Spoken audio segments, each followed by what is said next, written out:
A former Australian rugby rep is calling on New Zealanders to donate their brains so that people can study the effects of, well, collision injuries in sports like rugby. Peter Fitzsimons, who played as lock for the Wallabies, was one of 6 former sports stars to pledge their brains to science at Sydney University today.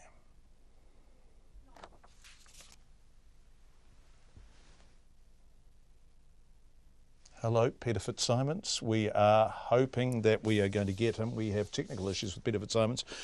It's a fascinating story with huge implications for New Zealand. We do have him now. John, Here he I'll just goes. say this. I was a footballer through much of the 80s, early 90s. I never worried about concussion. I got knocked out in a test match, woke up and played the game of my life. I was so angry.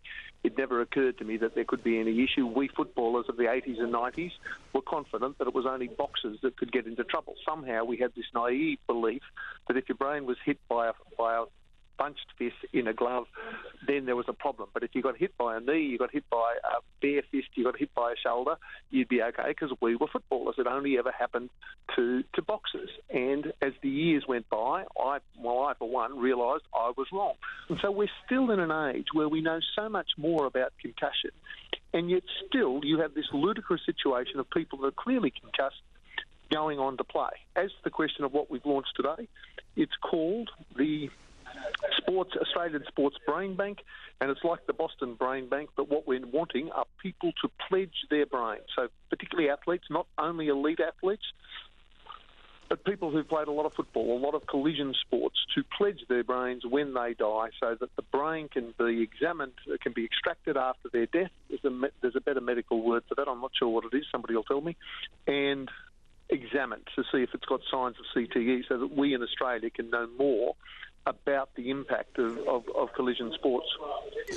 But Peter Fitzsimons, having listened to that answer, the prima facie evidence is that your brain is fine. But if it is, that's good luck rather than good management, isn't it? And we are talking in this country about our national sport here. And when I played rugby, we used to joke. How many fingers am I holding up? 194? I mean, we used to joke about head injuries. So we are talking about generations of people who have had these head knocks and just ignored them.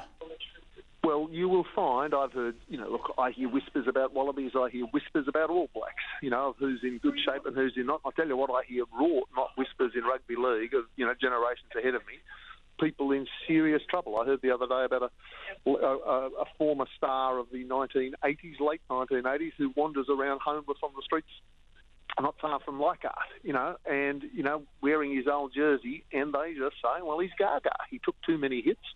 And that's what happens. And look, the question here is, given I'm talking to you, John, in New Zealand, obviously rugby is New Zealand's favourite sport. Do I advocate we stop rugby? Absolutely not. But the key is this. We in Australia and you in New Zealand and all around the world, we have to raise our kids that are playing collision sports on a very simple mantra. Yeah. If in doubt, sit it out. That means if you take a hit, if you can see sparkles, if you're feeling vague, if you're not sure, don't go on. And we need parents and coaches, and I don't care if the score is 19-18 in the grand final and there's 5 minutes to go and you're the best kicker or the best scrummager or whatever.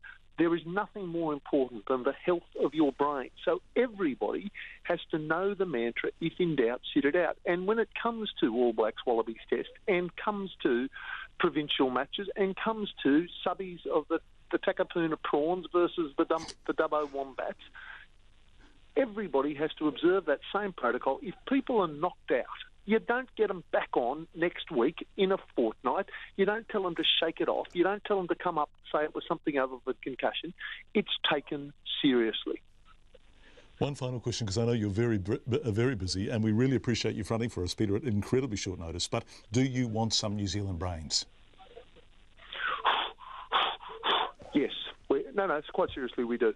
We will, if you Google the Australian Sports Brain Bank and make contact, what we would love would be, initially, we would love pledges so that people can pledge their brain after they die. And if New Zealanders have a family member that passes away and you have a suspicion, particularly have a suspicion that I think my father or my grandfather, there were probably issues in the number of concussions he took. Again, follow up. They're wanting families to contact them and to expand this. Peter Fitzsimons, former Wallaby, really big issue around collision injuries, concussion injuries from some of the sports we play.